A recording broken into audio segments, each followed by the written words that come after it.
Hey parents, it's so good to see you guys. I'm here with my puppy Maisie, and she's whining because she's annoyed that I'm creating a video, but I'm just excited about this week. I know that God has so much in store for your students and for your families with Thanksgiving, and so I've been praying for you. I know that a lot of times Thanksgiving can be one of those times, and holidays are not always the most refreshing for every family.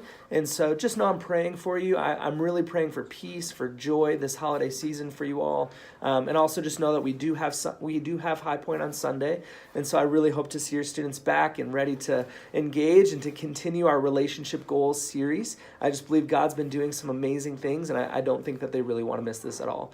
But also 2 deadlines I mentioned in the insider above, but the Mexico missions trip deadline is this Sunday, so I would just encourage your students, if they want to come, they need to register by Sunday. And 2, we do have a price bump for our winter retreat this Sunday as well, and so I'd encourage you, save some money, buy some swag, have some money for swag if you save some by registering now. But we already have the most registrations we've ever had at this point in a registration, and so I just believe God's going to do something great. It's not about numbers, but oftentimes when we have this many kids registering for camp, it's a clear picture that God wants to do something big in these kids' lives, and we're really praying for that for them, that this is a huge turning point for so many of our students to really encounter Christ and to really grow in their faith and to take some major steps towards understanding just how much he has in store for them.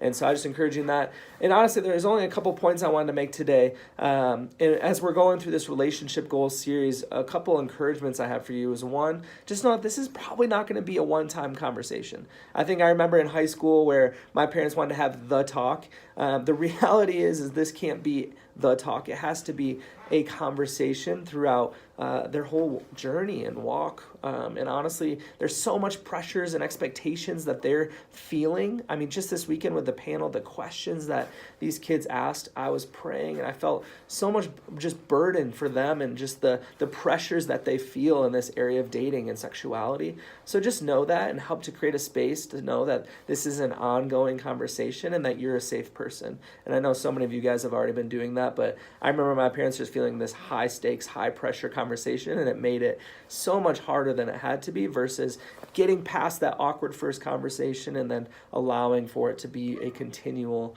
discussion. And so that's my first encouragement. And the second thing is, honestly, I mean, your students, I've seen this and just with my eyes, that they are such amazing people that God is doing so many amazing things in, but they're starving for affirmation. They're starving for words of encouragement, and not just on the things they're doing well, not just in being pure and not doing bad things, but even just words of affirmation in who God created them to be. And so I think this is something I've had to grow in a lot because I'm not very good at this, but I've had to learn to start calling out things in people that I see that are just clearly from God and are beautiful. And so I'd encourage you to think about, what are the things that I love about my daughter? What are the things I love about my son? Not about the things they've achieved, but about who they are as a person. And I'd encourage you to start praising them for those things, because what often happens, especially when fathers and mothers speak words of affirmation and worth and value over their kids, they're not going to go seeking like they would in other cases elsewhere. And so I just would encourage you in that. Call out the strength in your daughters, call out the beauty in your sons, be those people that I know that you want to be in. It's awkward, it's hard, and so many of you are doing it, but I just know from experience being a high schooler and seeing so many high schoolers, we want it. We need it. We need to hear from our parents that we matter to them. And so I just encourage you in that. Keep loving them. Have an amazing week. I hope that Thanksgiving is so restful, and I hope that you all come back 10 pounds heavier and also filled more with God's presence and love. So I hope you have a great week.